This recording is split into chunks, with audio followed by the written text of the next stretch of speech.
Man, oh man, what a terribly unproductive week. A lot of things came up, and I'm gonna try to do at least a little bit today, with the time remaining in the day. But man, oh man, I'm not too worried. I still think I can. Well, oh, it's not looking too good now, actually. It depends how hard I go on the notes. Let me see. Where are we?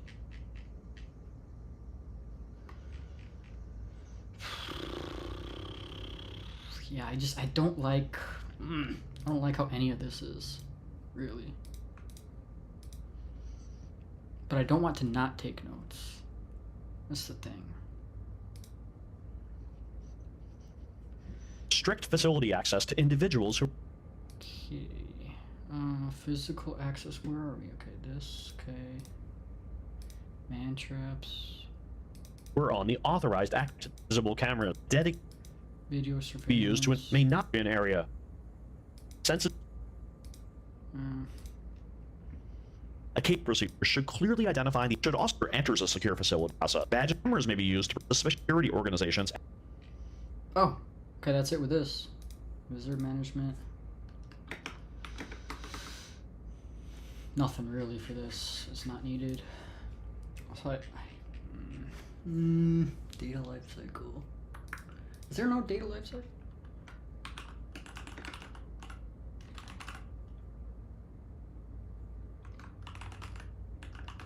How about I just do life cycle? Information life cycle. Creation, what is this? Oh. Create. Store. Oh, this is these are different. These are different, bro. Uh-oh.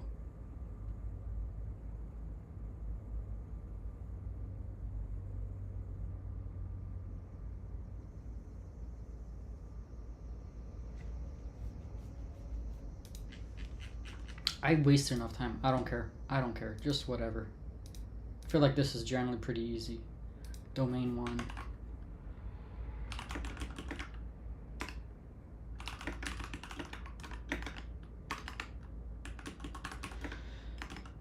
Edit D. No, C845. Domain 1. I'll just do that.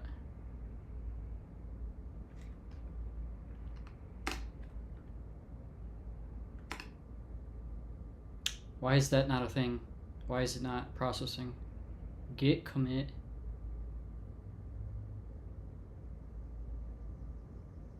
Interesting. Why did it fail?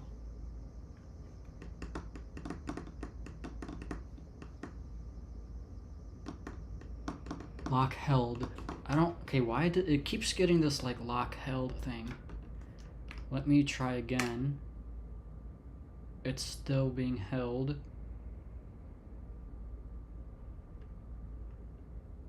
Forgot what the cause was, because this was happening before. Oops, no. PGP process lock. Oh, I just gotta kill the process, I think. How can I look at the process again? What's the command? What's the command? Mac OS view process by ID terminal. What's the command? I should know this. PS. Yeah, I don't know why I didn't know that. PS-ID 839. Enter. What is this? What the heck? Oh, /PID. Oop, or -PID. Invalid process ID. No, it's not.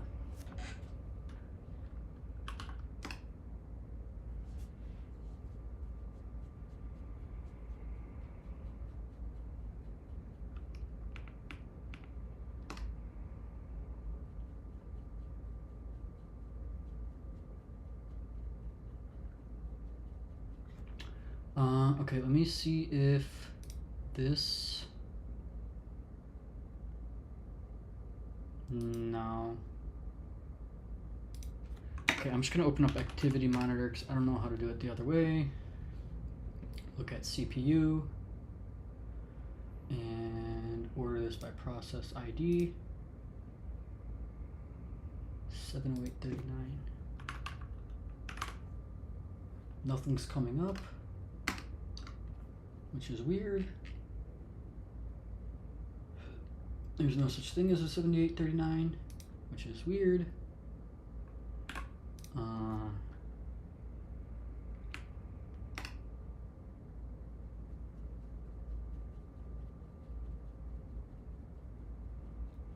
Database open, waiting for lock, held by 70839. How can I find process?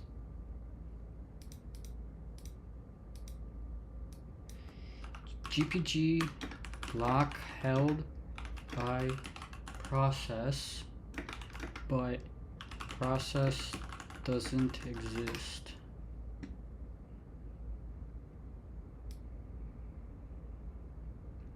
A stale lock file.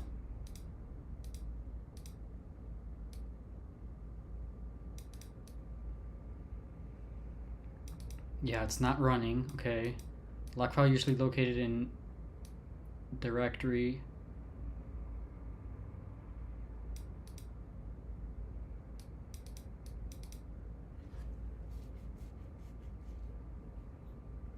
Lock file. Okay,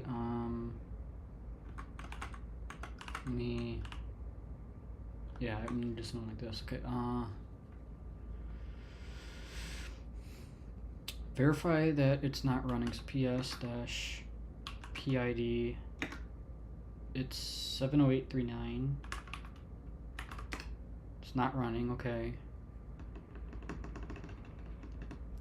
So cd.gnu pg. What's in here?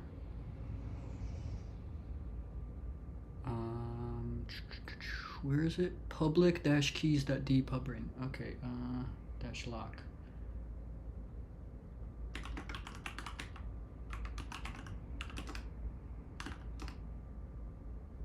Pubring.db.lock.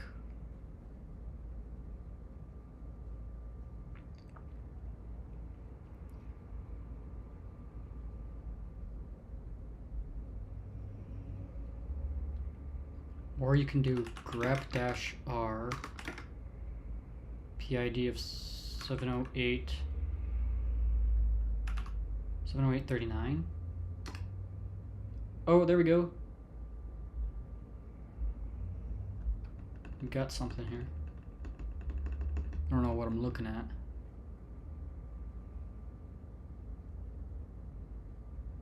What if I just do gpg conf dash dash. Oh, I did this last time and it fixed it. Well, not really. Not our lock. PID. Okay. So that didn't do it. GPG.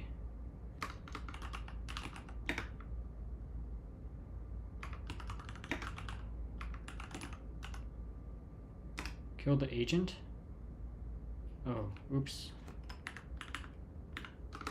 GPG agent. Okay. And now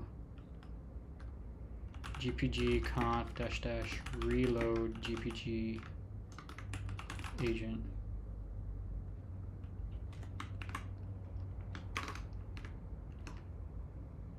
That worked. Worked. Worked.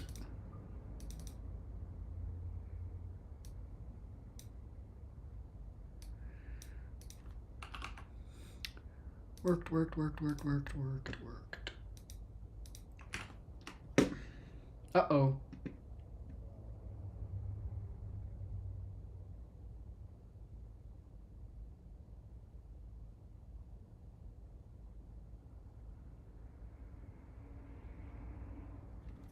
Oh, I messed up?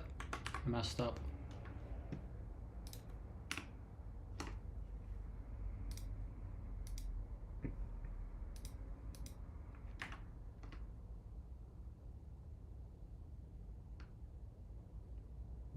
Add passphrase?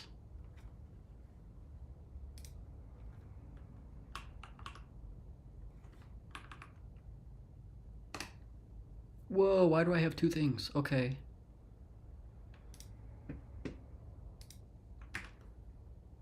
What is it?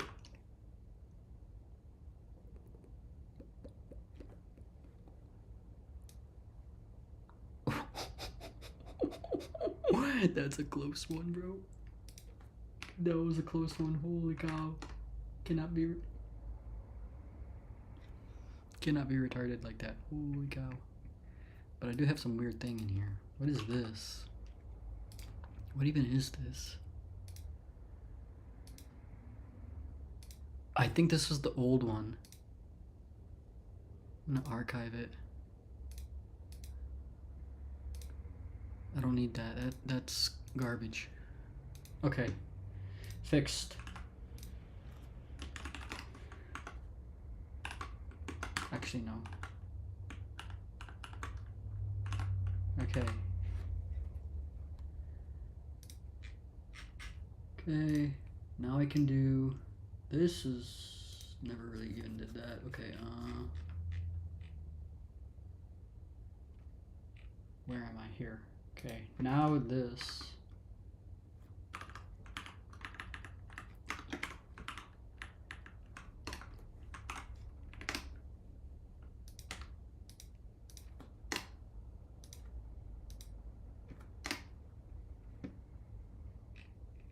This is a short one here.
The second of the 7 domains on the SSCP exam is called access controls, and it accounts for 15% of the questions on the test.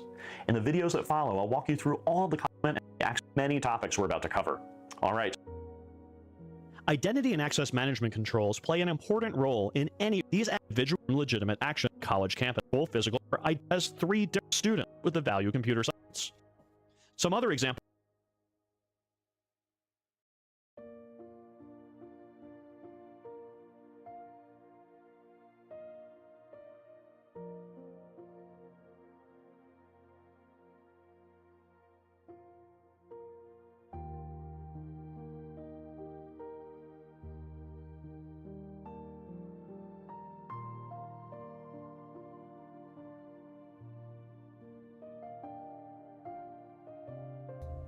Do I really not have identity? What is this? Identification? I do not have IAM? What is going on? Where do... No. Where is IAM? Identity. Implement identity and access management. Federation. What is this? Why does this look like it has a space? Oh, it does.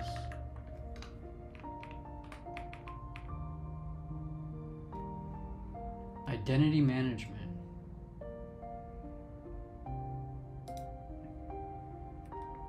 What on earth?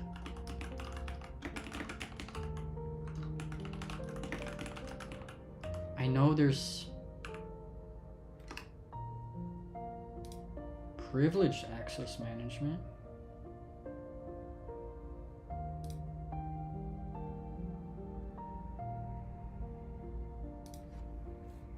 Here we go. Okay. This needs to be a page, bro. What even is this?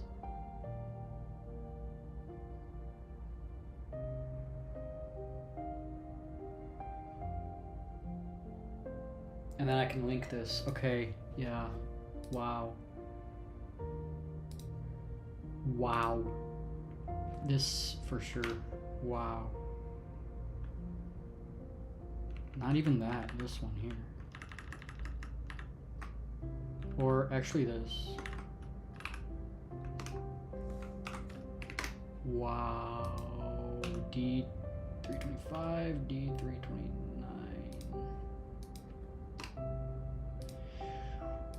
I actually knew that.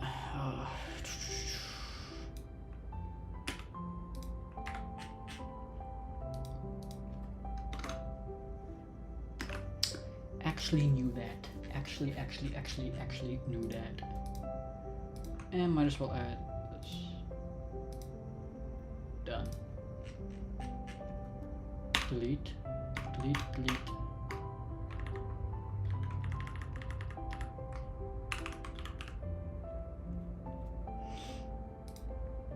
That works.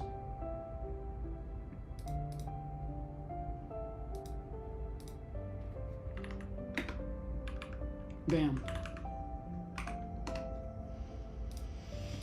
Examples of entities include business units, servers, network segments, and the rest of the... This seems like it's going to be pretty easy. I feel like it's not security plus style. Maybe it's because maybe because I'm not reading like directly from the textbook, which I was, and that was much better. But the way he's presenting this information is pretty straightforward. Professionals, one of the most important things that we do is to ensure that only authorized individuals that you can about their process in your authentication and that day's authentication and authentication phases. Be ready to identify system.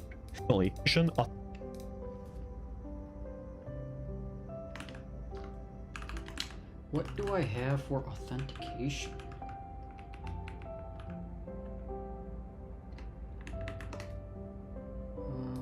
This is a 430.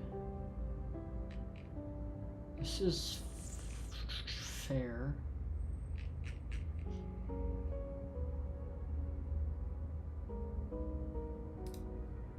What about identification? Oh, why? Oh, man. So I gotta. Oh, I wish I had instead of going command 1 2 3, I can just go like previous and. Oh wait, maybe there is that. Hold on. Hotkeys, tab. I want tab forward and tab backwards. Do they have that? Focus on tab. Group. Close current tab, yeah. Close all tabs. Go to next tab. Okay. Here we go. Go to previous tab. Control tab. Control shift. Ooh, I don't know if I like that. Control tab and control shift tab. Hold on.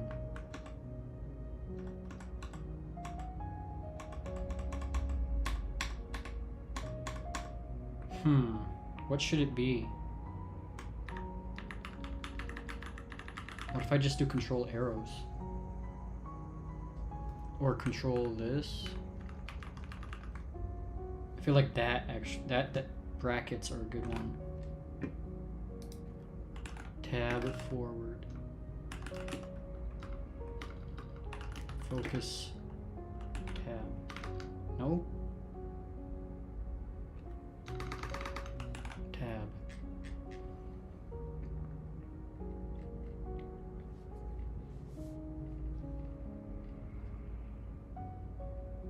Toggle stacked tabs is this. So yeah.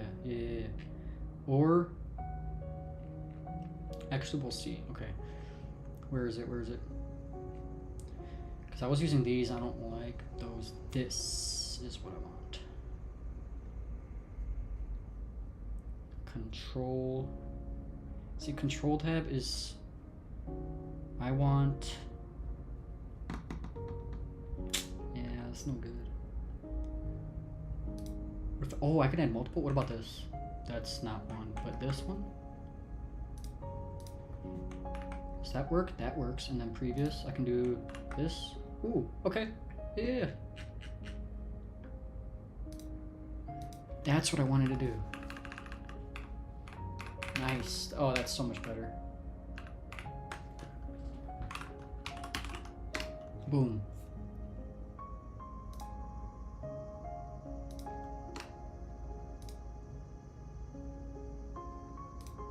Authentication and authors also provide information. Need to think about the mechanisms are commonly described as AAA.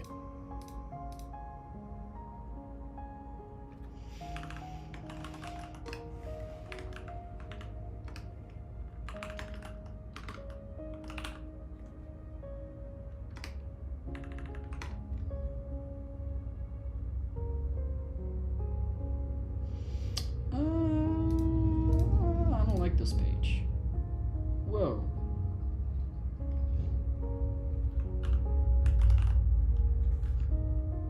Oh, there's also this. Yeah, so let me just add all of that.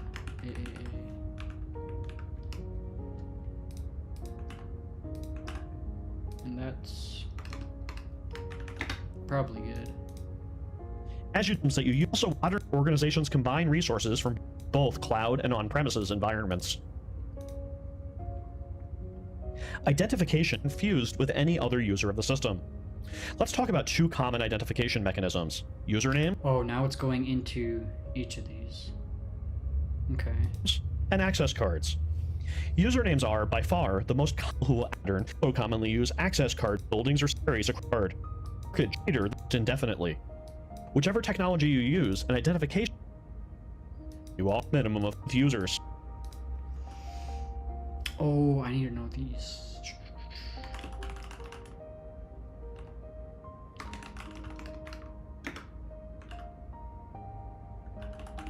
Hold on, opening up this again.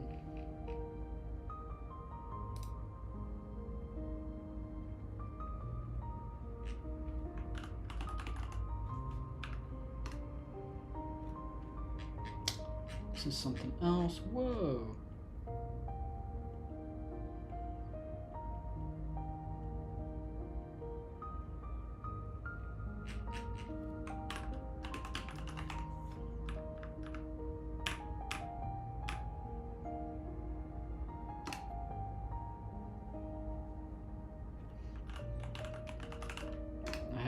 biometrics, what is this? 430. Biometric authentication is this. This is what I want.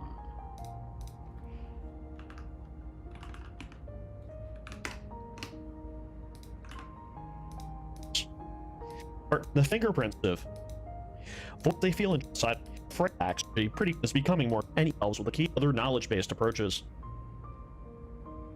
Identity creation of a new entity in the system includes gathering information about a user and creating a corresponding entity in the system.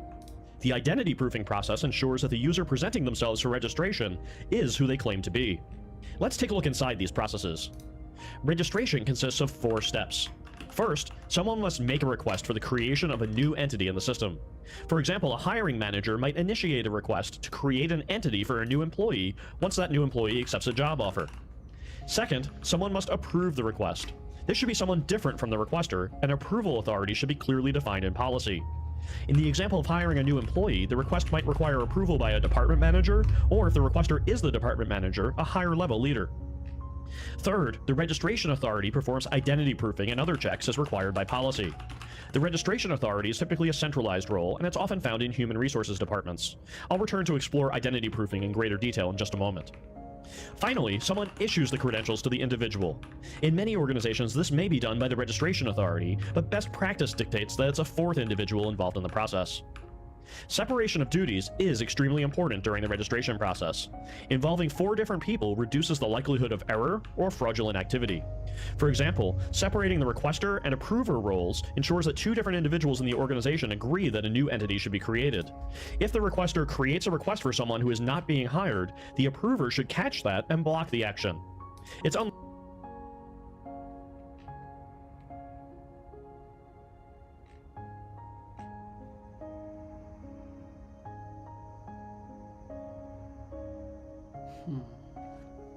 likely that this type of fraud would be detected later in the chain, involve likely issuing approver accurately verify identity.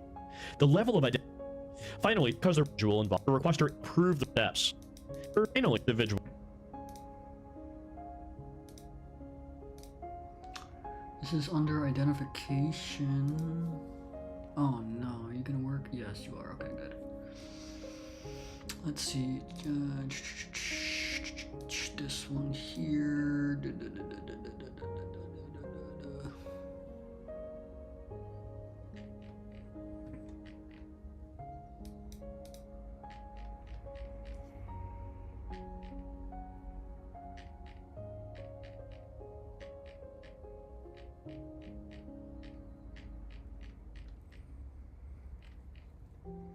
There's a lot of info in here that I don't know is covered by the course.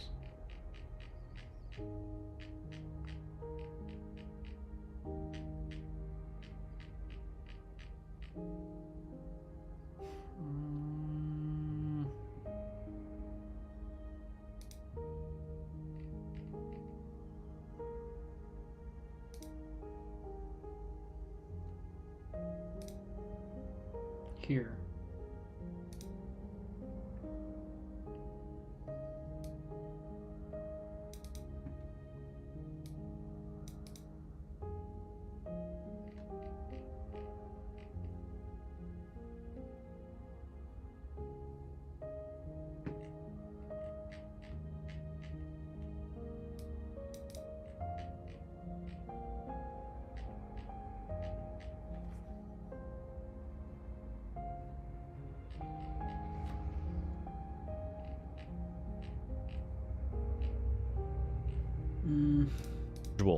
In many organizations, this may be done by the registration authority, but best practice process involves to ensure the established processes. For example, NIST suggests requiring the presentation of 2 independent forms of photo identification.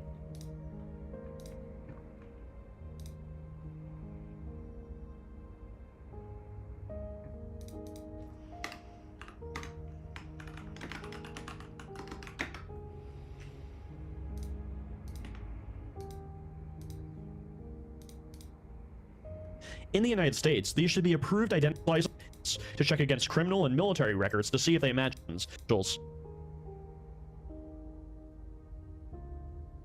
information is who they claim to be.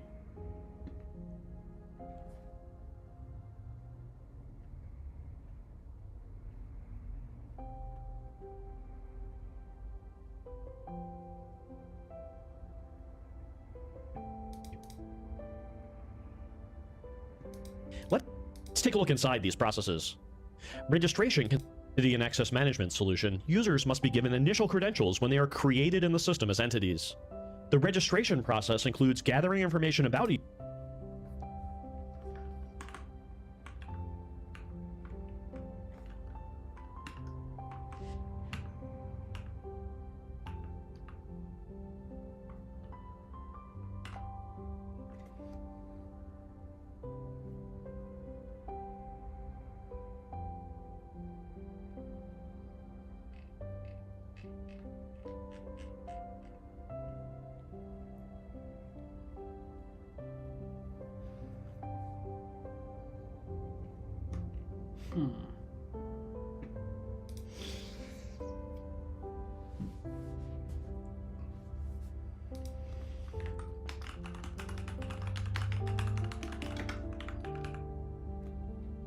The user and creating a corresponding entity in the system.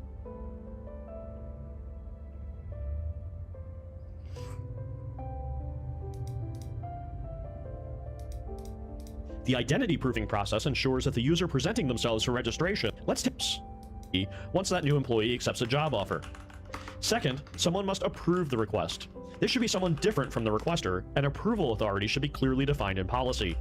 In the example of hiring a new employee, the request might require approval by a department to require credential or authority, but best practice dictates that it's a fourth individual involved in the process. Separation of duties is extremely important during the registration process. Involving 4 different people reduces the likelihood of error or fraudulent activity. For example, separating the requester and approver roles ensures that 2 different individuals in the organization agree that a new entity should be created. If the requester creates a request for someone who is not being hired, the approver should catch that and block the action. It's unlikely that this type of fraud would be detected later in the chain, and because the registration and issuing steps are often performed by central organizations that may not know the individuals involved. Similarly, separating those 2 roles from the identity background check. Upon completion of the identity proof, once you've identified yourself to a system, you must know covered strawberries are checks such as a fingerprint, eye pattern, face, or voice. The third authentication factor, something you have, requires the user to have physical possession of a device. Different authentication system, the most common, something you are, have. Factors, something you know, something you are, and something you have.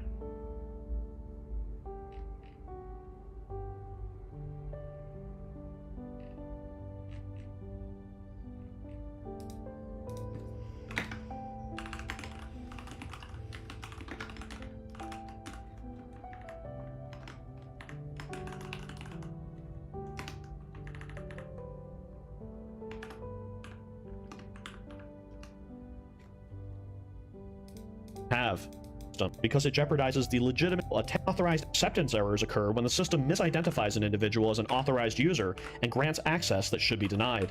This is a very serious error because it allows unauthorized access to the system, device, information, or facility. The frequency of these errors is measured by the false acceptance rate, or FAR. False rejection errors occur when an authorized individual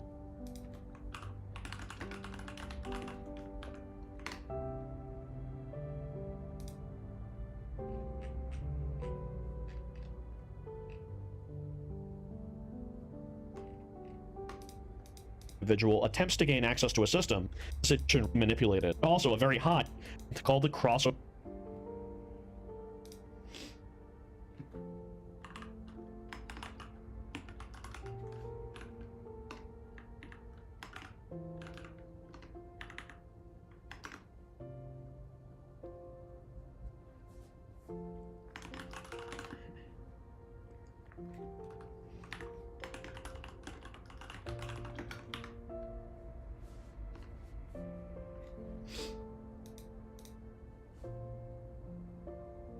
Have speaks from multiple factors, requires password. They don't have the authentication because both factors here are something you know.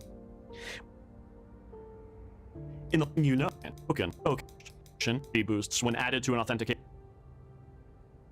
Many access control systems rely upon password-based mechanisms to implement something that works. Protocol client wishes to authenticate.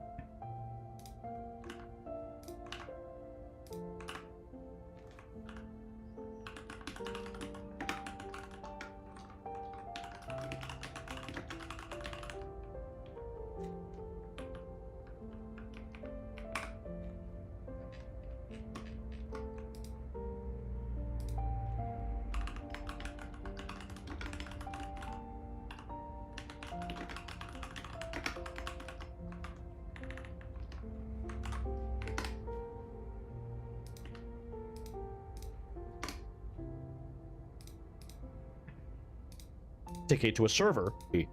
One of the most common applications of password security is to secure virtual private networks and other remote access technologies. Let's take a look at the protocols used to implement remote access password security. The Password Authentication Protocol, or PAP, is the earliest of these protocols. In this protocol, the client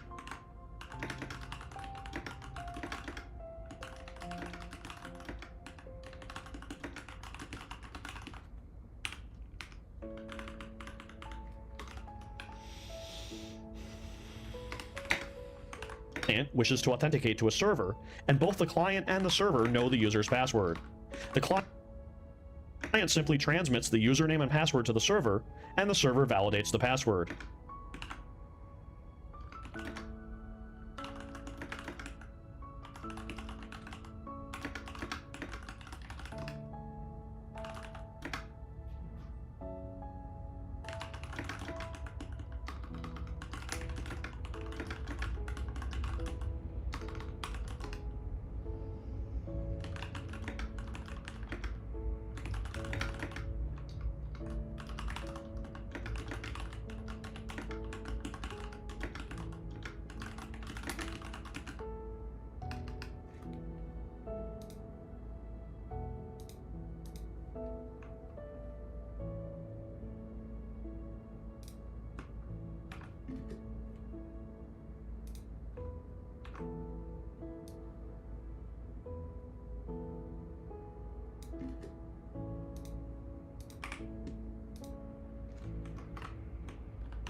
That's about as simple as it gets, and successfully implements password authentication. But there's a major flaw to this approach. PAP does not use any encryption to protect the communication. Anyone able to eavesdrop on the connection can read the username and password from the network. For this reason, PAP should never be used, except under circumstances where the transmission is encrypted by other means. The Challenge Handshake Authentication Protocol, or CHAP, is a secure alternative to PAP that accomplishes the same objective by a much more secure mechanism. In CHAP, both the client and the server have prior knowledge of a shared secret. Neither one is the same by other means.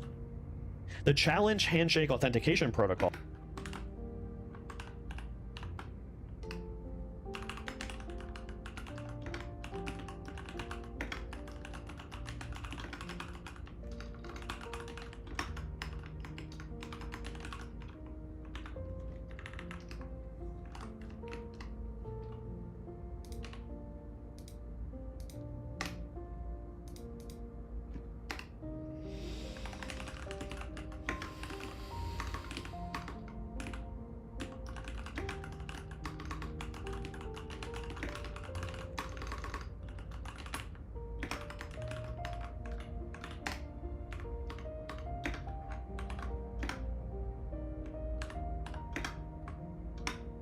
or CHAP, is a secure alternative to PAP that accomplishes the same objective by a much more secure mechanism.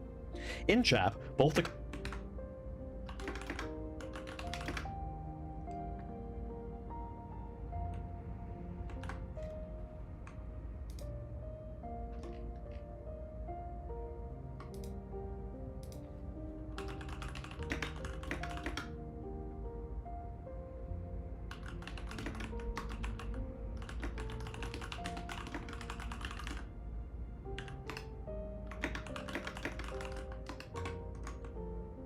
client and the server have prior knowledge of a shared secret.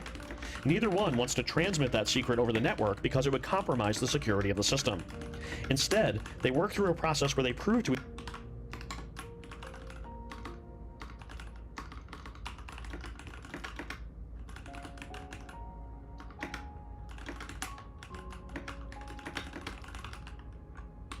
each other that they both know the secret without actually exchanging the secret value over the network. Here's how that works. Once they establish the link, the server sends a random value to the client.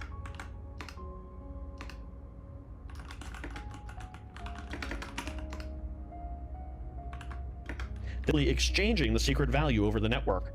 Here's how that works. Once they establish the link, the server sends a random value to the client.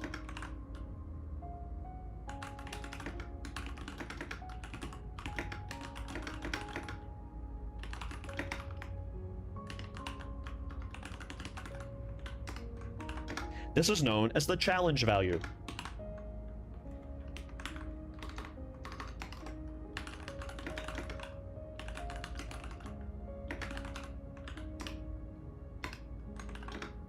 When the client receives the challenge, it combines the challenge with the secret and computes a cryptographic hash of the two values.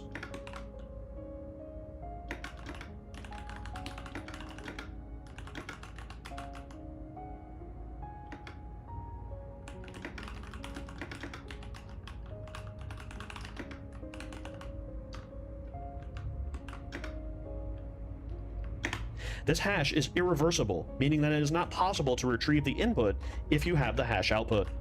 The client then transmits the hash value back to the server. This is known as the response. The server receives the response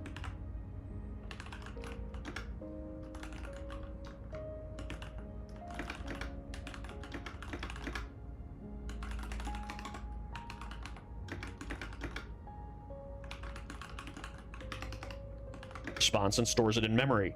It then computes its own hash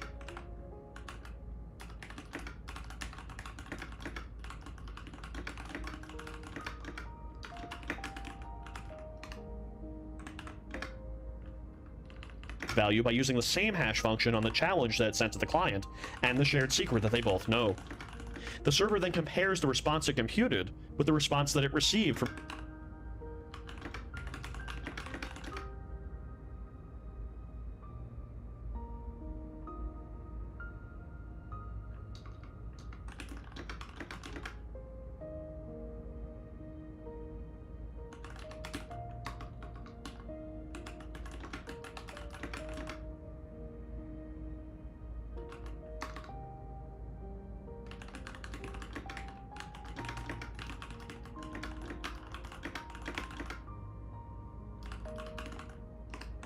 from the client. If the two values match, the server knows that the client's secret is identical to its secret, and it authenticates the client without ever having to send the actual secret password over the network. CHAP is a much more secure alternative to PAP, and it's an acceptable technology for use in modern applications.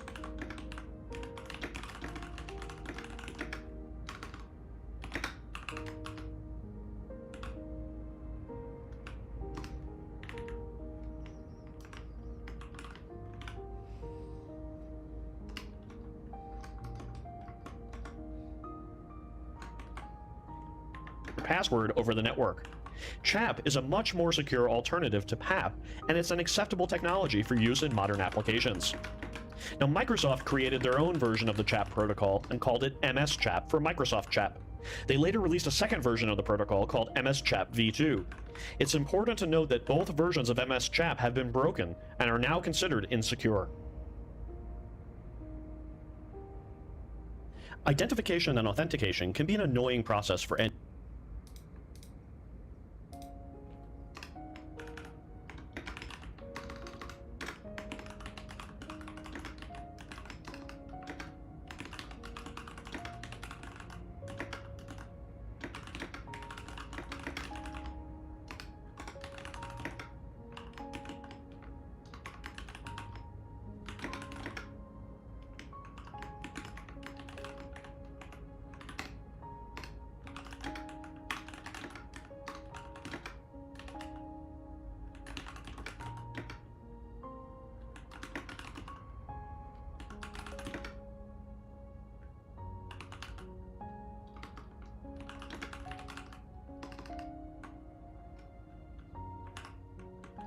end users and difficult to manage for organizations. The concepts of federation and single sign-on seek to reduce some of this burden. Federated identity management leverages the fact that a single individual may have accounts across a wide variety of systems. When organizations agree to federate their identity management systems, they share some of this information across the systems. This reduces the number of individual identities that a user must have and eases the burden on both the user and the organization. You're probably already familiar with some federated identity management systems. When you log on to websites using your Google account, Facebook, or Twitter account, you're using federated identity management. Single sign-on goes a step further and shares authenticated sessions across systems. Many organizations create single sign-on solutions within their organizations to help users avoid the burden of repeatedly authenticating. Windows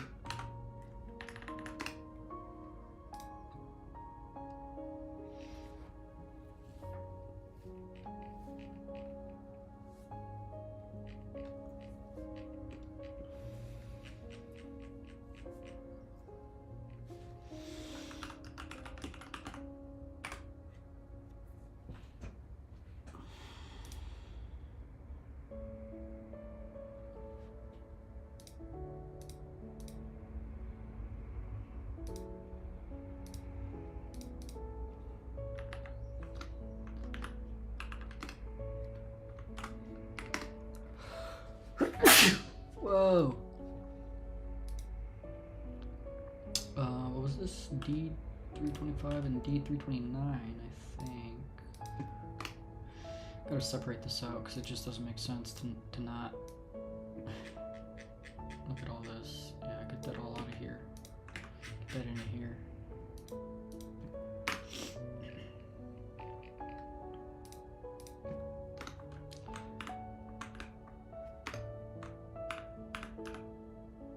Is there not? Oh.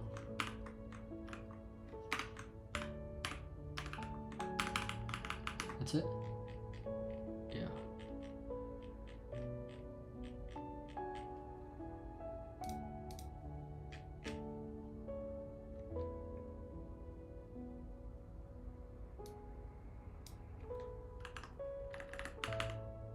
Might as well add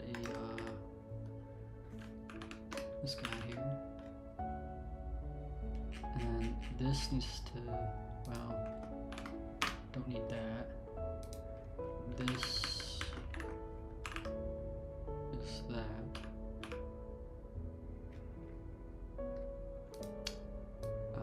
That's gone. This is SSO.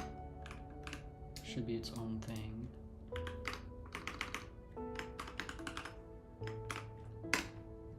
Does this update?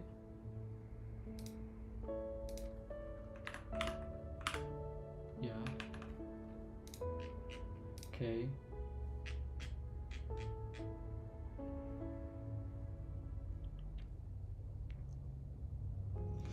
Now,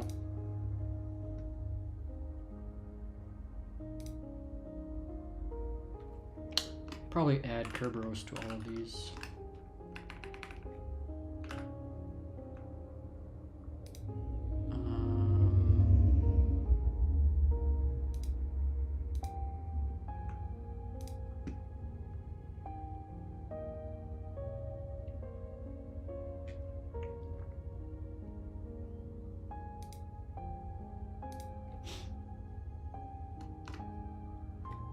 I don't remember, but I'm just gonna assume.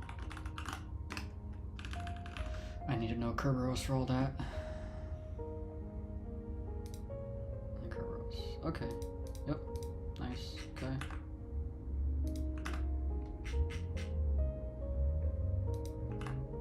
Okay, so now this one's kinda empty. But that's fine. based enterprises often use active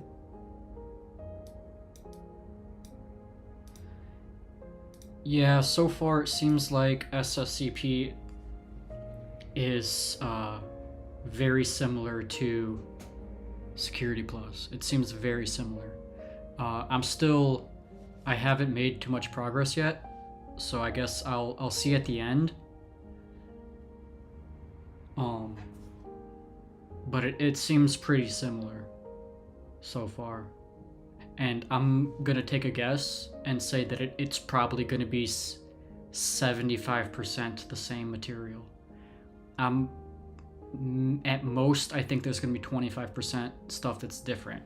I know for a fact, which I haven't gotten to yet, Domain 5 cryptography, I know this one goes into some more, into more depth with cryptography, so I know that there's gonna be some more material here. But mostly it's the same stuff so far. There's a couple new things, like some password protocols, but they're pretty small things. So I think by the end of it, it's gonna be like 75% the same. That's what I'm thinking, but I don't know, we'll see.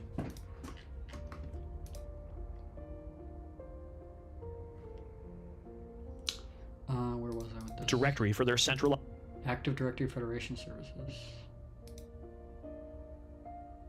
single sign-on solutions within their organizations to help users avoid the burden of repeatedly authenticating. Windows-based enterprises often use Active Directory for their centralized identity store.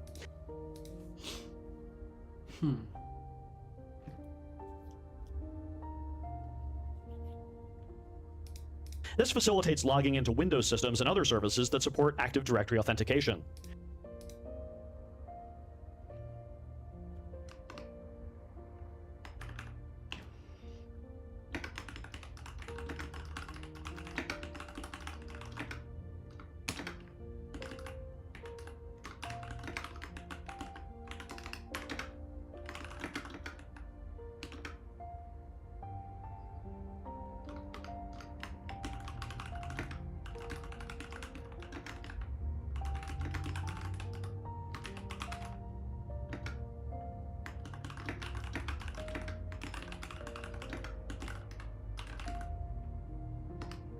Only Microsoft services? Microsoft also offers Active Directory Federation Services, ADFS, to facilitate integration of Active Directory with other service providers, enabling a true single sign-on experience.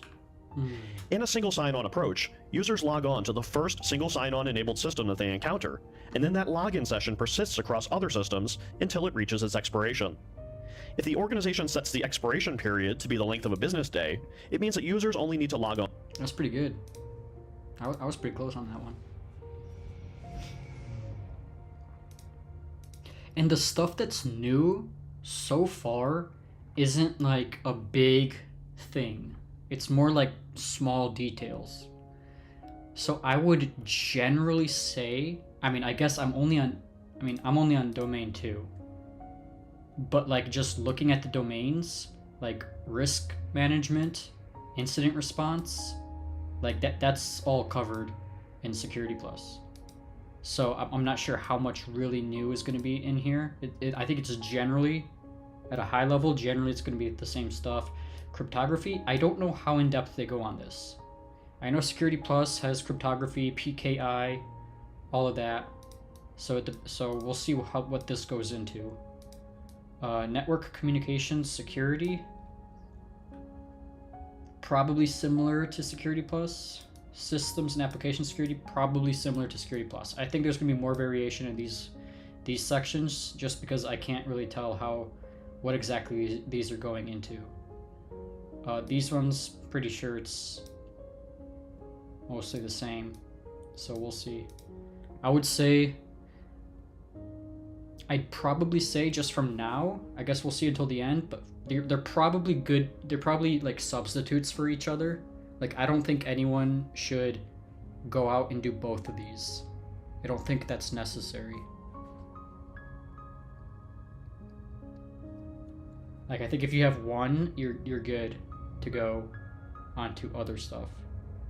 I don't think you need both of these. I wouldn't recommend both of these so far. And even if the final 25% is, significantly different, like, is it worth it to get both of them if 75% of the same material? Probably not. On once per day, and that their single sign-on will last the entire day. Yeah, probably shouldn't. The higher education community has a significant need for federated identity management because faculty and students often move between and work across institutions. A consortium of colleges and universities banded together to create an open source single sign-on system called Shibboleth that is designed to work in federated situations. Trust relationships across different authentication domains are described in terms of their direction and their transitivity. Let's talk about direction first. Trust can be either one-way or two-way. If a one-way trust exists... This is federation.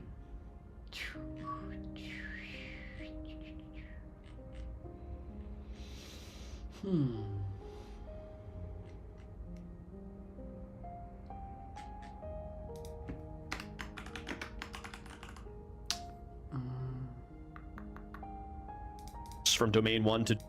Trust can be either one-way or direction and their transitivity.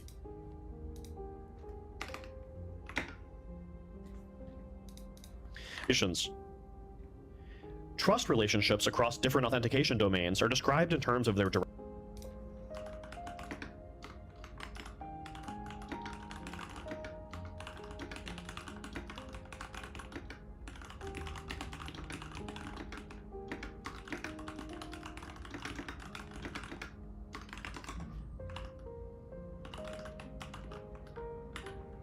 direction and their transitivity. Let's talk about direction first. Trust can be either one-way or two-way. If a one-way trust exists from domain 1 to domain 2, domain 1 will trust authenticated sessions from domain 2, but domain 2 will not trust sessions from domain 1. If the trust relationship is two-way, domains 1 and 2 will mutually trust each other.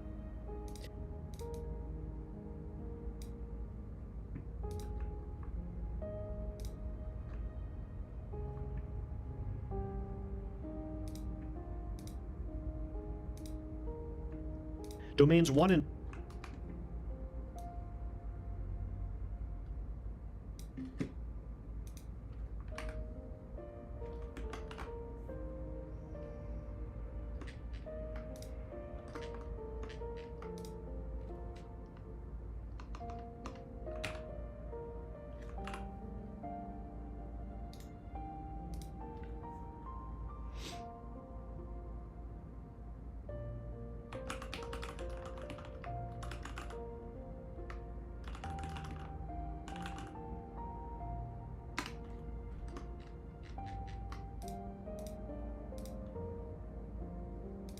two will mutually trust each other.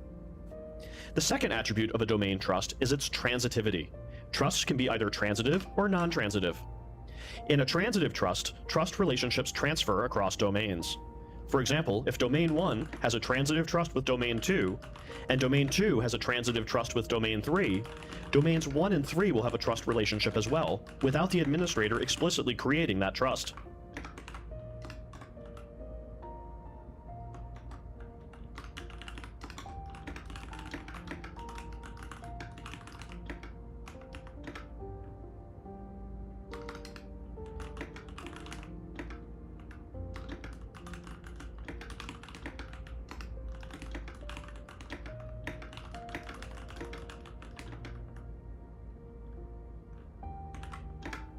In a non-transitive trust, on the other hand, the trust relationship will not be automatically inferred.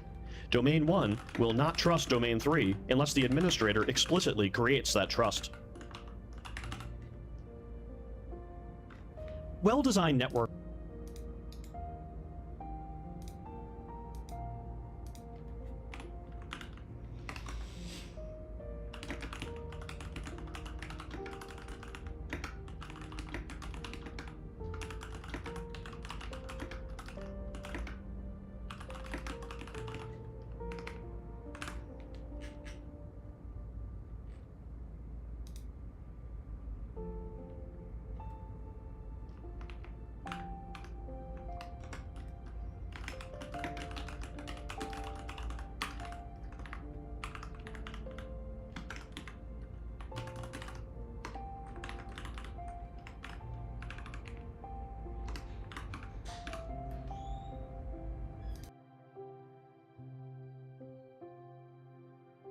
group systems into network segments based upon their security level.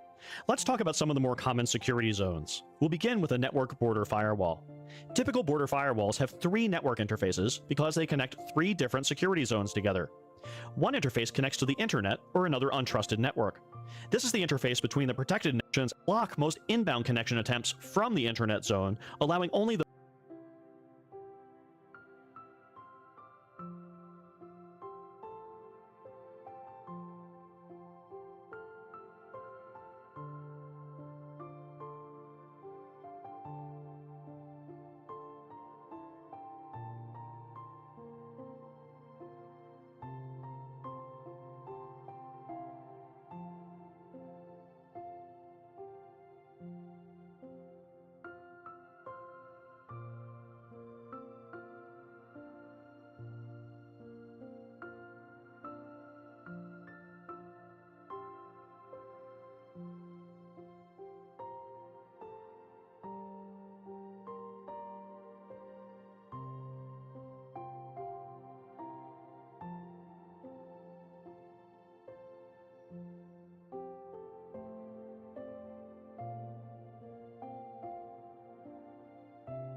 those that meet the organization's security policies to the net. This is the internal network where most firewalls you can place systems because they have them from breaching the intrusible by third ERP process that shouldn't apply to users.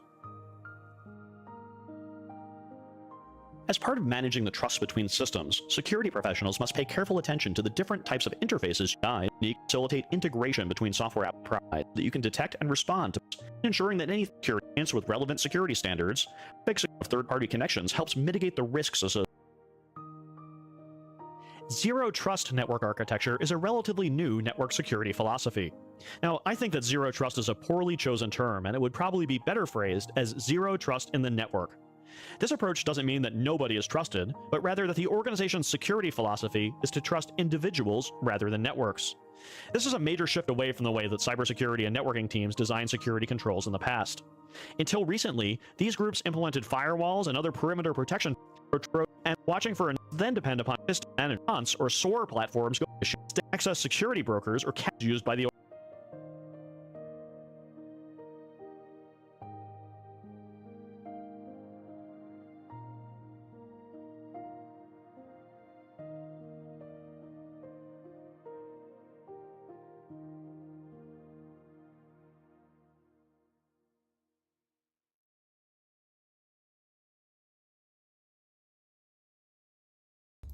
Why do I not have cloud access security brokers? Oh, it should be in this, right? Yeah. organization. CASB platforms also provide the ability to monitor use of those cloud services, watching for indications of unauthorized activity. Endpoints remain an important focus of security efforts in a Zero Trust environment. Although Zero Trust approaches minimize the damage that an attack for everyone, modern authentication often takes place over the web, and the Security Assertion Markup Language, SAML, allows browser-based single sign-on across a variety of systems.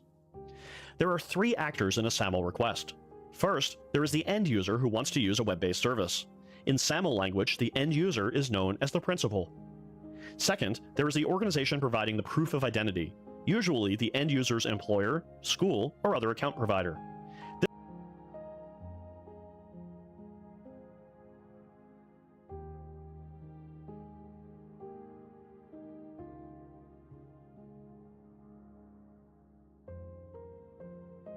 This organization, Security Assertion Markup Language, SAML, allows browser-based single sign-on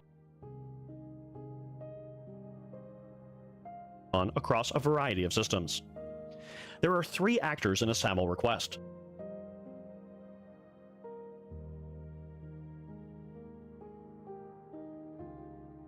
First, there is the end user who wants to use a web-based service. In SAML language, the end user is known as the principal. Second, there is the organization providing the proof of identity, usually the end user's employer, school, or other account provider. This organization is known as the identity provider. Finally, there is the web-based service that the end user which the end user is known as the principal. Second, there is the organization providing the proof of identity, usually the end user's employer, school, or other account provider. This organization is known as the identity provider. Finally, there is the web-based service that the end user wishes to access. This organization is known as the service provider. Here's how web-based single sign-on works using SAML. First, the end user principal requests access to a resource from the service provider as the identity provider. Finally, there is the web-based service that the end user wishes to access. This organization is known as the service provider. Here's how web-based single sign-on works using SAML. First, the end user principal requests access to a resource from the service provider. The service provider checks to see if the user has a logged-in session, and if so, just skips ahead and grants access. Let's follow the case where the user is not already logged in, however. In this case, the service provider redirects the user to the single sign-on service from the user's identity provider. The user then tries to authenticate to the identity provider using after the user access or service responds by granting access. During that time period, the user does not need the provider's authentication provider. The OAuth and OpenID Connect protocols provide a federated single sign-on experience for the web. You've probably already used these protocols, you just might not know them by those names. Many popular web services use these protocols to rely upon identity providers, including LinkedIn, Google, Facebook, Amazon, and others. Let's take a look at these protocols in action. Here I am at the lynda.com homepage. When I click the sign in button here, I'm presented with a few options. I might choose to sign on with a lynda.com account or using my own organization's single sign-on process, but the blue button here is inviting me to sign in using my LinkedIn account. When I click that button, a new tab opens, and I want you to notice a few things here. First, in the URL bar, we're left at linkedin.com domain. So this is not a lynda.com site anymore, we're now on a linkedin.com site. The second thing I want you to notice is that the word OAuth actually appears in the URL, giving me a clue that this is an OAuth authentication session. So I'm going to go ahead and log in using my LinkedIn credentials. And I'm then presented with two-factor login, which is configured on my account. So I'll go ahead and enter the code that I just received on my phone. Then I'm redirected to the lynda.com site, and now you can notice that I'm signed in, and I'm accessing my lynda.com profile, but I logged in here using my LinkedIn account. OAuth and OpenID Connect are related protocols that serve different purposes. OAuth is an authorization protocol. It doesn't perform authentication by itself. Now this can be confusing for people because the name OAuth is ambiguous, and many people assume that it means authentication. It doesn't. The auth in OAuth means authorization. When you use OAuth, you'll see messages like the one that you see here on the screen that help you clarify the permissions that you're giving for one service to access another. Be certain to read these carefully, as they contain important information about the authorization that you're granting. OpenID Connect is an authentication protocol that works with OAuth. It's the identity and authentication provider that helps users prove their identities to other services. The OAuth and OpenID Connect protocols are commonly used on the web for authentication. If you work for a firm that uses them either as an identity provider or a consumer, you'll need to know them inside out. Even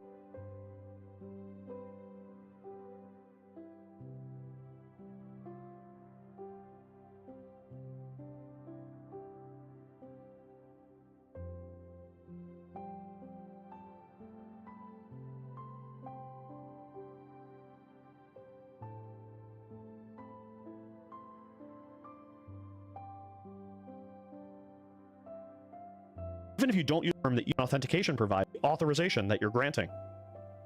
OpenID Connect is an authentication protocol that works with OAuth.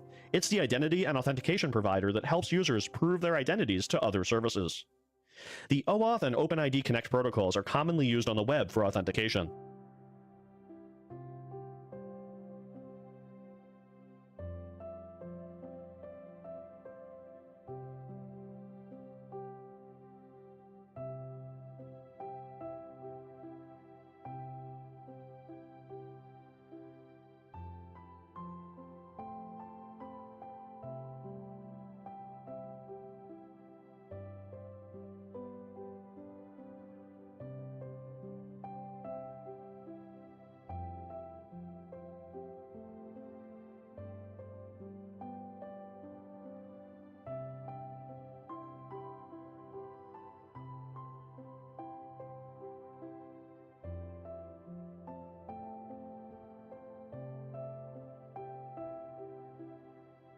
That helps that it means authenticate permissions that you're giving for one service to access another. Be certain to read these carefully, as they contain important information about the author helps users prove their identity.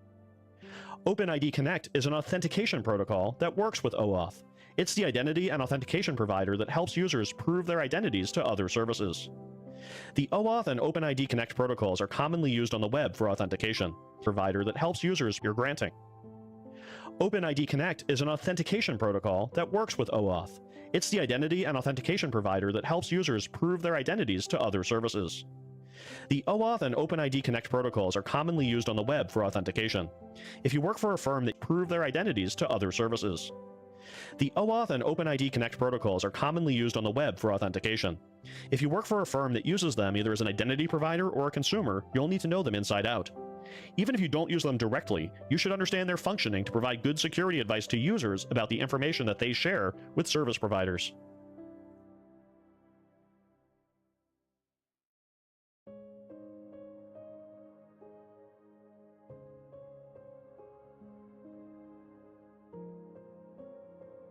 While we focus so far on situations where users dive of a something you have factor, you copy in a private key as secret knowledge and your prime level. With that, I'm going to go ahead and launch that server. See it's full double to .30 file. used for server-to-server connections like we just demonstrated into each system at the time. Also, that you application test key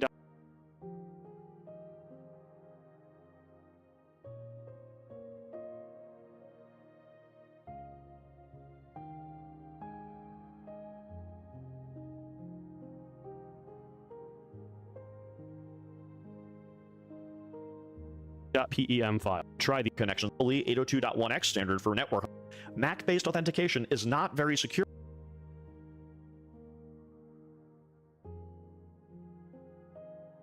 Account management is one of the necessary issues providing activity that might be required to adopt a and not have access to corporate systems during.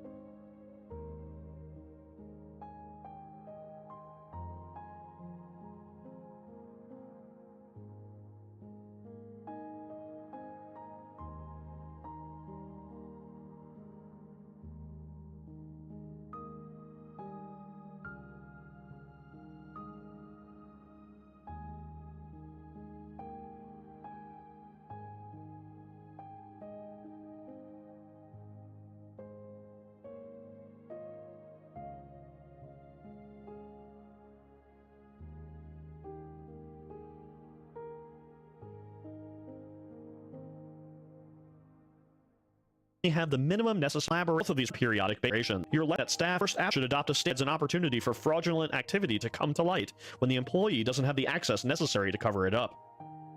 Account management teams should adopt a standard naming convention for accounts in their organization. Of account maintenance activities. They administer the process of granting new users access to systems and ensuring that they have the correct entitlements that correspond to their job role, modifying those entitlements when a user changes jobs or a user's job requires new access,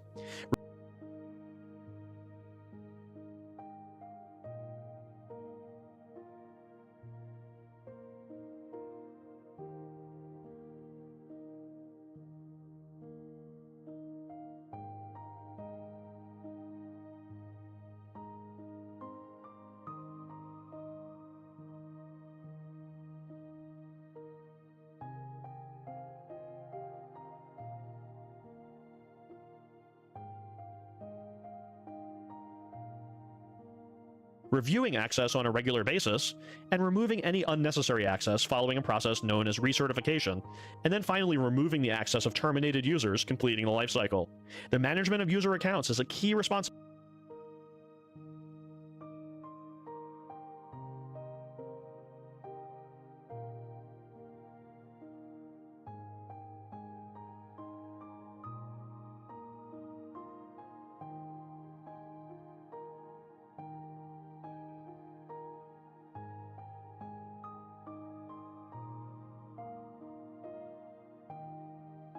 For cybersecurity professionals. Security professionals can take or small use of a PCO. And if you look through the currently user, 900 seconds is 15 minutes. So we'll go ahead and accept this option. And we've set that policy as part of our GPO. And then we can exit the editor. And our screensaver GPO now applies to all users in the domain. That's an easy way to enforce a consistent policy for all users. Passwords are among the most common authentication mechanisms, and it's important to ensure that passwords remain secure. Administrators may use group policy objects to securely configure passwords to require good password practices by end users. Some password requirements exist to make sure that passwords are difficult to guess and resistant to brute force attacks. The first of these is a password length requirement. Best practice says that passwords should be at least 8 characters long, although some organizations require even longer passwords. The second requirement that makes passwords complex and difficult to guess is requiring that they include different types.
types of characters, such as as long as the organization is using multi-factor authentication.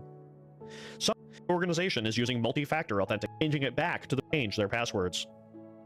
Forced to change their passwords. Auditors that allows users to reset their passwords using an alternate authentication process, such as answering security questions.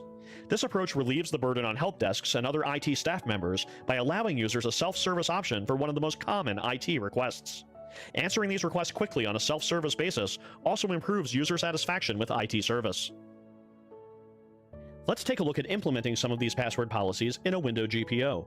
Here I am in the Group Policy tab here. It walks me through the exact requirements. Roles provide administrators with an easy way to manage security permissions. Administrators new user job administrator need to create the organization. Agrees for security group. By human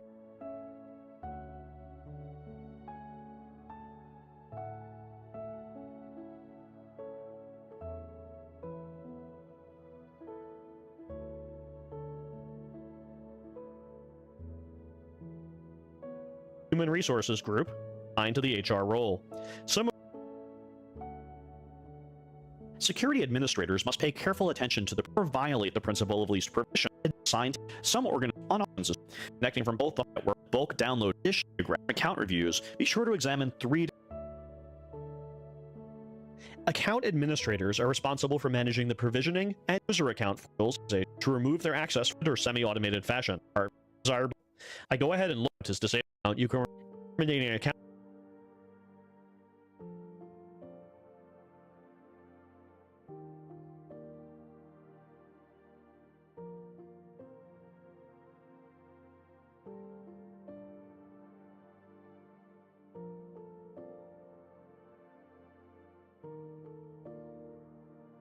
Authorization is the final step in granting a user access to a resource.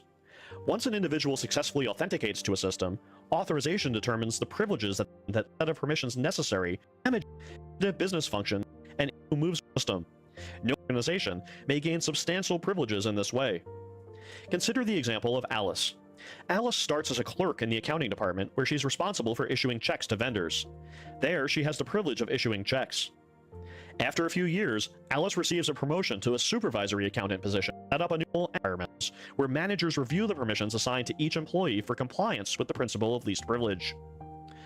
Maintaining authorization systems is a critical task for security professionals.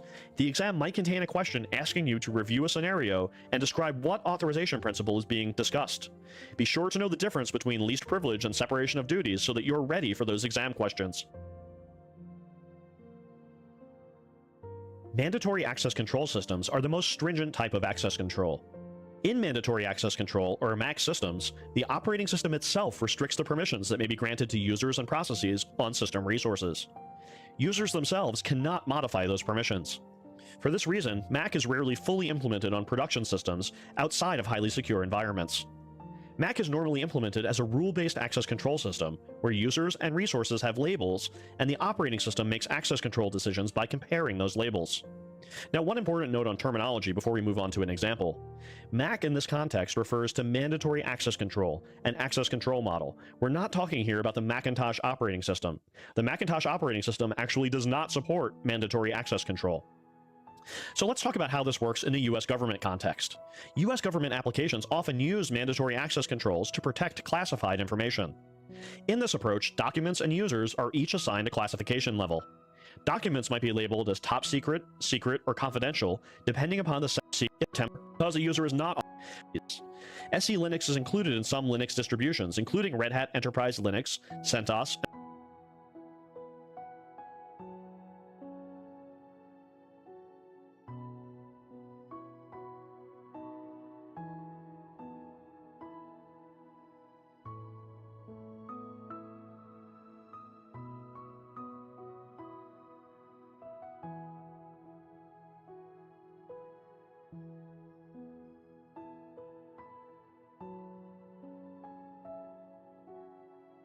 and Fedora.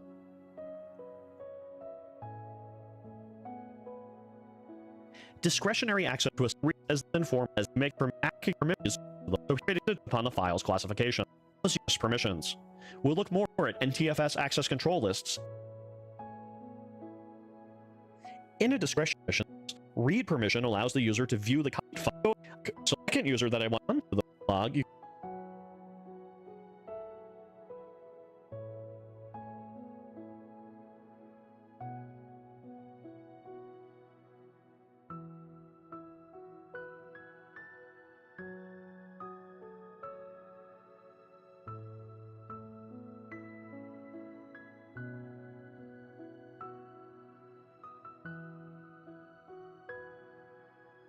allows the user to view the contents of the file, while read and execute permission and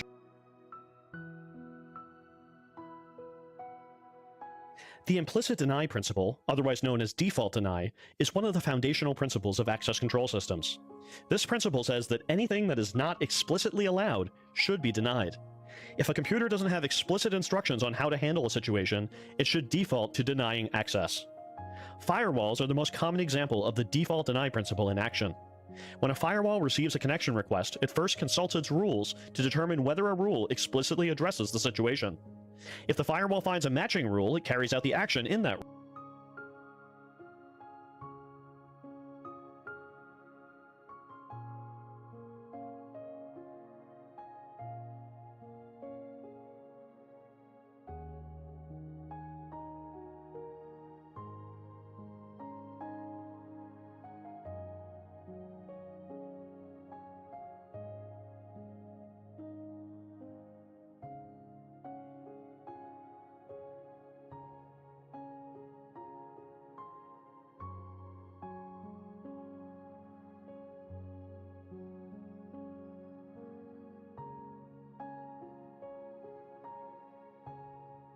Rule.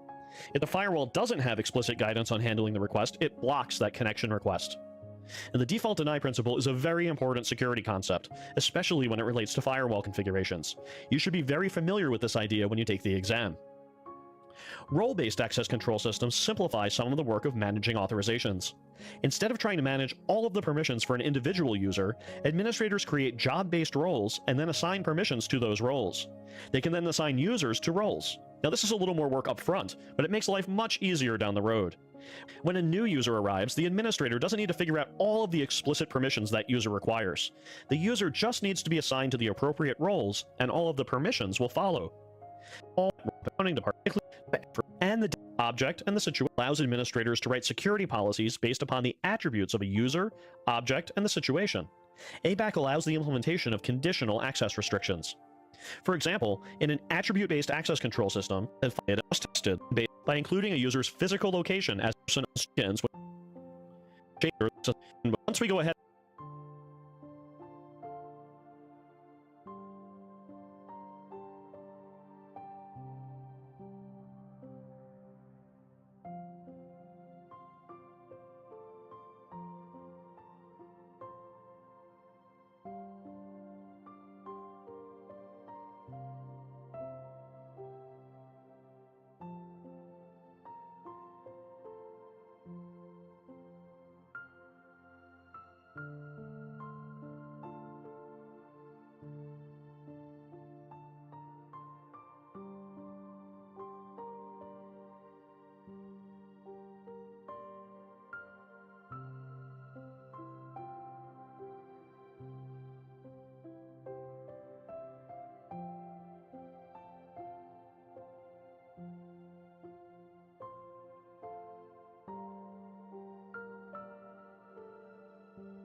and click OK.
Ooh, we can do test time, baby, test time. Let's get it.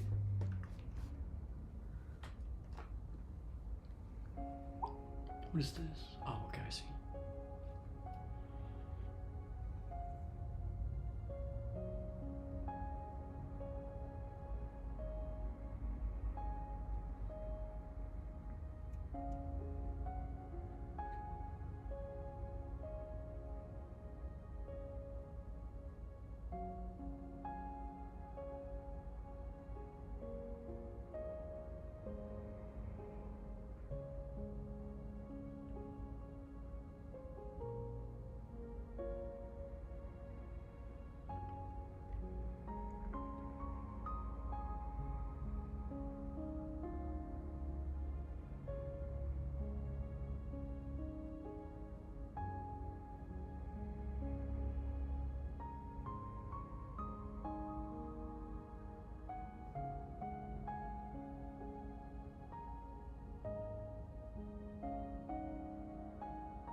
Not gonna lie, I can't wait to get past this class. What do I even have next? Wait, I get to choose what I have next.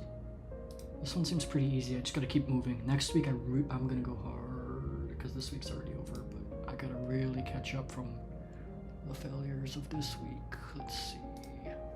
What can I squeeze in? What can I squeeze in, baby? What is this? What do you mean, shh? Oh, that one's short. What can I squeeze in, baby? What can I squeeze in? I got ISS right now. I can do... Oh, yeah. Yeah, perfect. I'll just do whatever's already up next, which is the Data Management Foundations. That should be an easy one. That should be an easy one. Oh, I'm coming up on my break. I had 15 minutes and I guess I just wasted 10, so now I'm just gonna wait for the break and then take the break and then take the exam. Okay, or not the exam, the test. Yeah. Okay, and this I need to do this one? Yeah, it's this one, okay.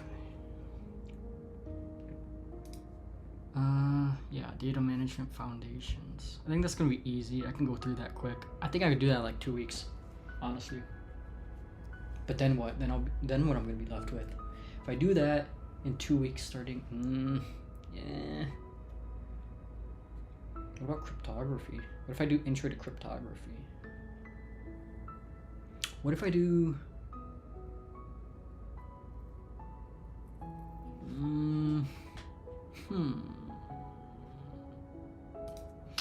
This one's objective assessment. Applies cryptography principles.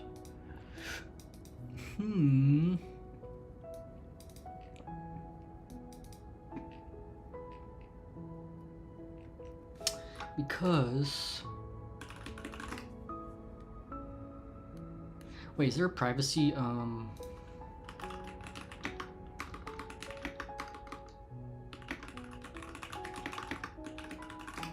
Is there an alternative? I doubt it.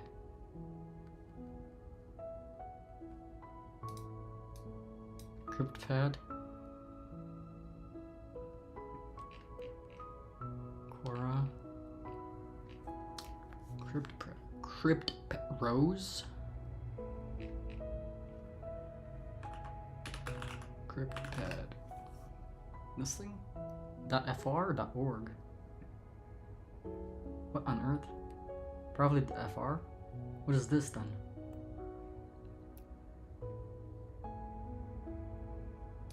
What is this? CryptPad.org, collaboration privacy. Yes, you can have both. It's a collaborative office suite that is end-to-end encrypted and open source. Okay, something about this is...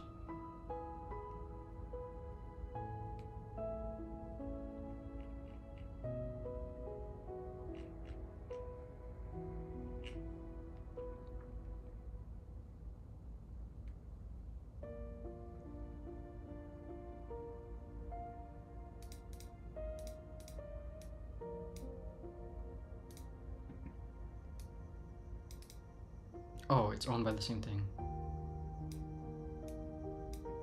CryptPad.fr flagship instance paid plans with additional storage.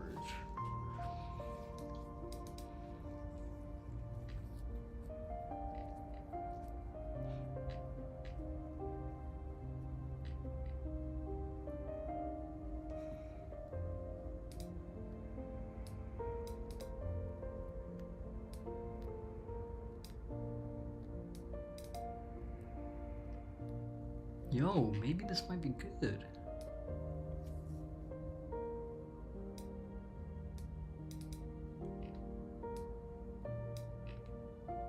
And it's open source?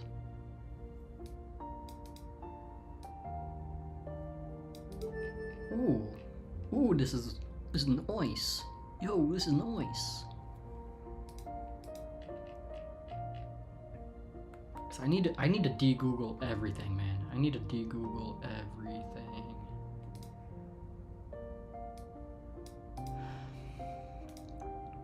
Wait.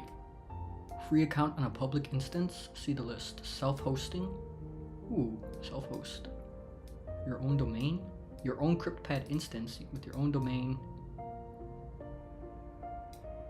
Single sign-on. Yo, you can self-host this? Yo, this is something that I'm talking about, baby. Hold on, I gotta put that to unsorted because I don't even know where I would put that. I don't even have a good spot for it. Yo, wait, try CryptPad.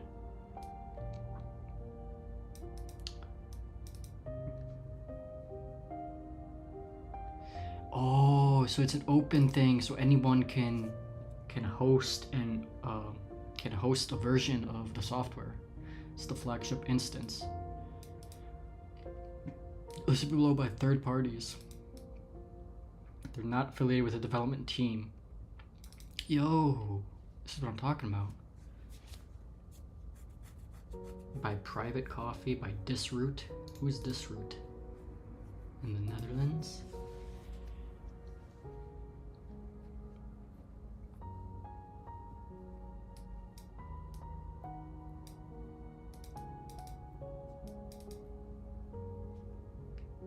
Ooh, someone. Ooh. Actually, it would be good to review this. Someone did one of these.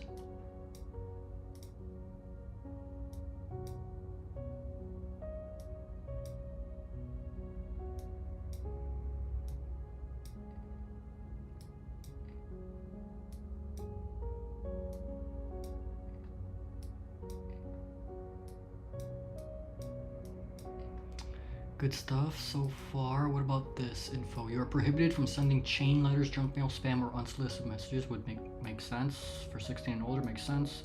You agree not to submit libelous, harassing, or threatening content. Makes sense. Service is provided as is. Okay, that makes sense. Should revisit terms periodically. Yeah. IP addresses collected. Uh-oh.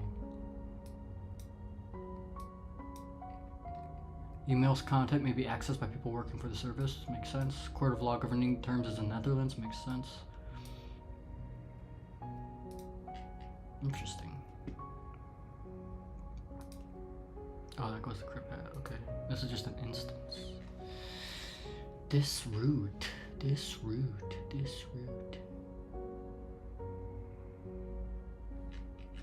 Features. Guest. Limited storage time. Ooh.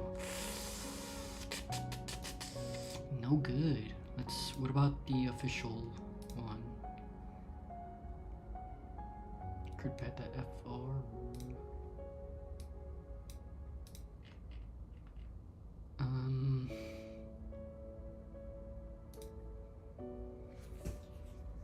Guest.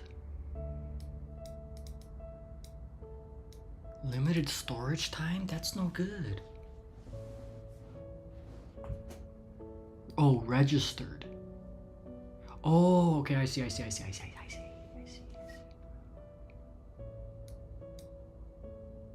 Only 1 gigabyte?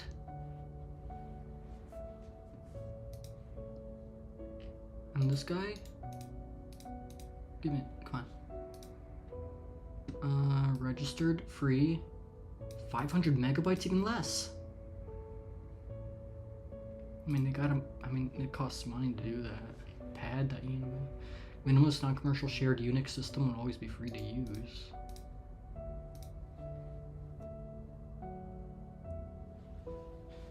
Another instance here.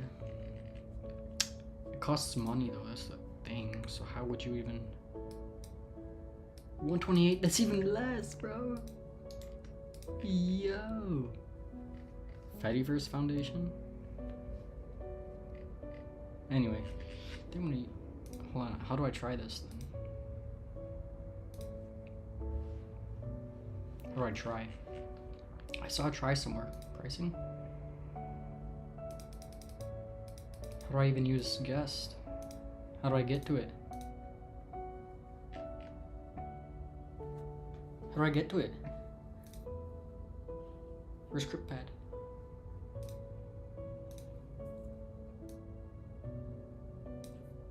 How do I get to it? This one? How do I get to it? Cryptid sheet. I don't know how I got to it, but here it is. What on earth?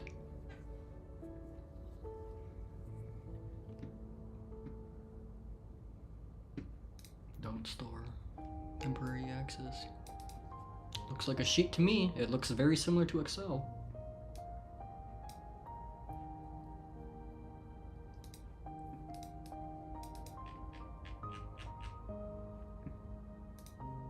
What else is there?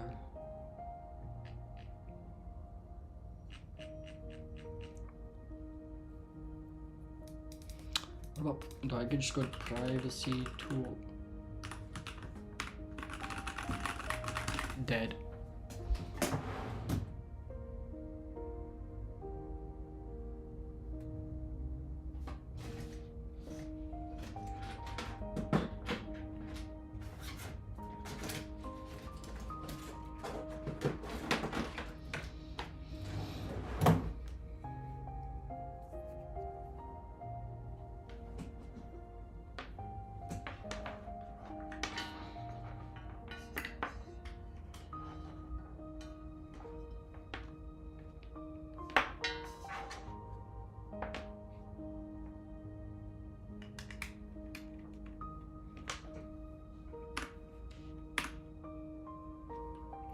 What was I going to?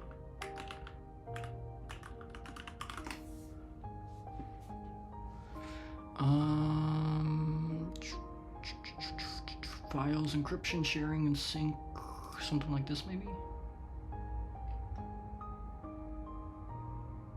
Cloud storage. Mega. Proton Drive, Nextcloud. Photo storage. NT. What on earth?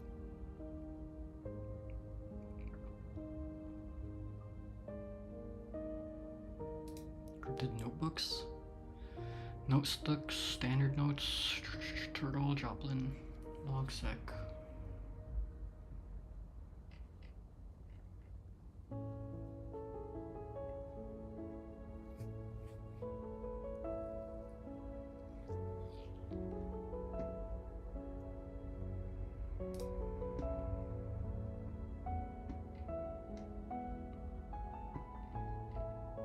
Autonomous networks. Oh. Health and fitness.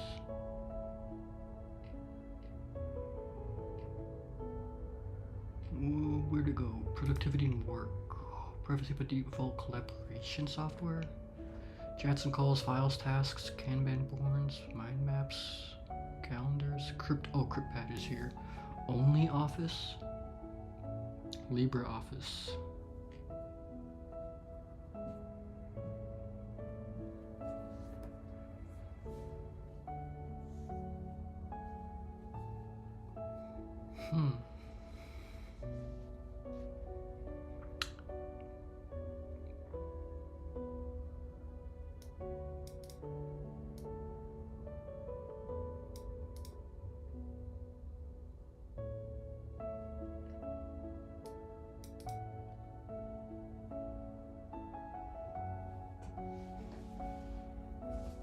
LibreOffice? No, because it's downloading. Only Office?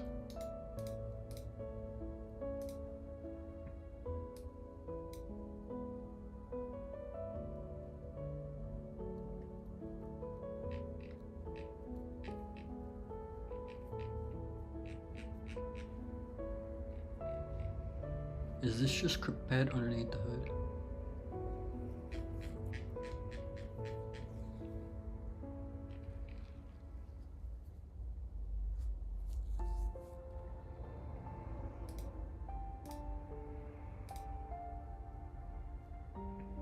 Oh, here.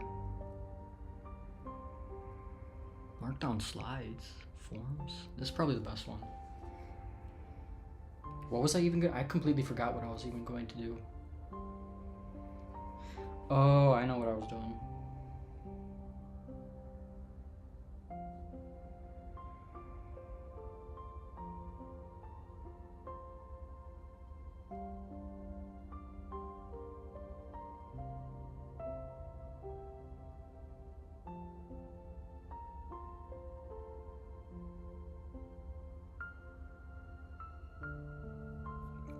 I know what I was doing. I was gonna move stuff here. Anyway, let me just go to Google Sheets. I gotta eventually move all this stuff. Workspace. Sheets, sign in. What on earth is all this? Oh, that's everything that was shared, I think. Switch. How do I switch?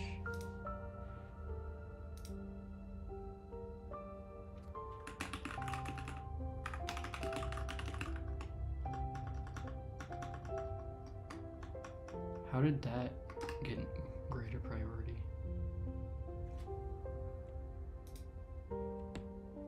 Passkey, bruh. Get in there. What is this? Oh. Cancel. Skip.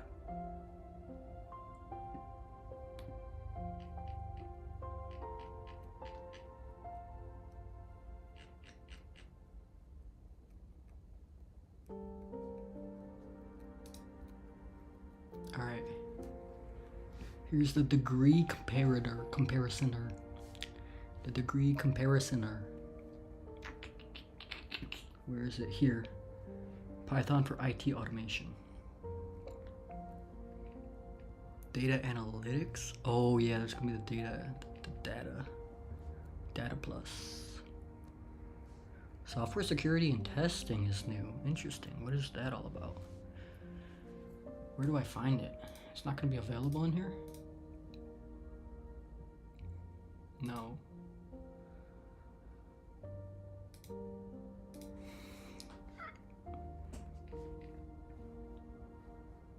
I got rid of emerging tech. I already took it, so.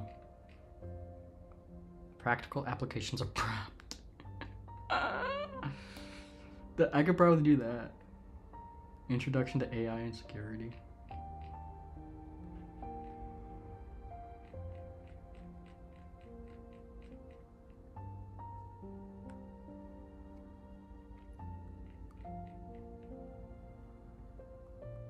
I don't know. Well, I don't know. I don't need to waste my time on this.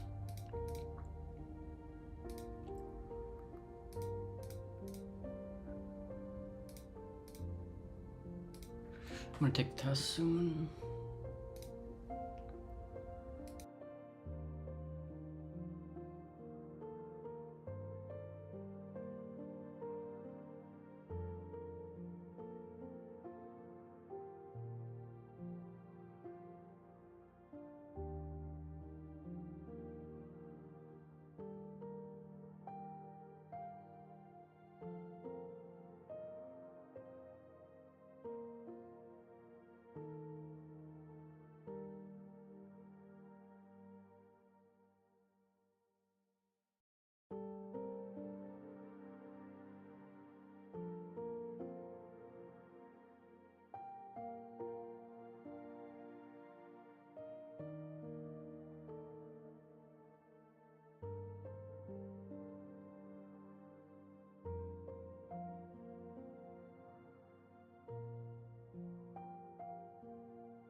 Bro, my mic was off the whole time. That's crazy.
Dude, why are they calling it type 1, type 2, bro? I don't know. They didn't say you had to know that.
Dude, for sure some of these I don't know. I gotta review that harder.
want me to say go Ducks, so